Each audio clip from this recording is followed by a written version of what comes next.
मारहाण करत जीवे ठार मारल्याप्रकरणी 2 जणांविरुद्ध फौजदार चावडी पोलीस ठाण्यात गुन्हा दाखल करण्यात आला आहे। ही घटना 16 मे रोजी दुपारी 4:30च्या सुमारास तोडकर वस्ती बाळे येथे घडली।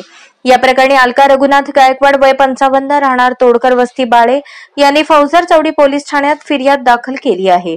त्यांच्या फिर्यादीवरून नागेश ज्ञानेश्वर कोळेकर व आशुतोष उर्फ अवी राजू गाडेकर यांच्या विरुद्ध गुन्हा दाखल झाला आहे।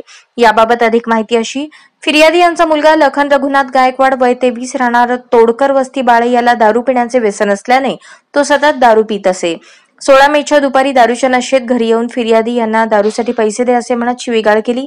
त्यावेळी फिर्यादी यांच्या ओळखीचे नागेश कोळेकर यांच्या गाडीवर लखन गायकवाड हा क्लीनर म्हणून काम करत होता, त्यामुळे वरील संशयित आरोपी यांची फिर्यादी याच्यासोबत ओळख होती। लखन याच आईला शिवीगाळ का करत आहे, तुला सांगितलेले कळत नाही का असे म्हणून वरील संशयित आरोपी यांनी लाकडी दांडका व प्लास्टिकच्या पाईपने लखनच्या अंगावर, हातावर, पायावर, छातीवर मारहाण करत असताना फिर्यादी यांनी वरील संशयित आरोपी यांना मारहाण करू नका असे सांगत असताना दोघांनी फिर्यादी याचे न ऐकता फिर्यादी यांच्या मुलास मारहाण करून जखमी करत जीवे ठार मारले आहे असे फिर्यादीत नमूद आहे।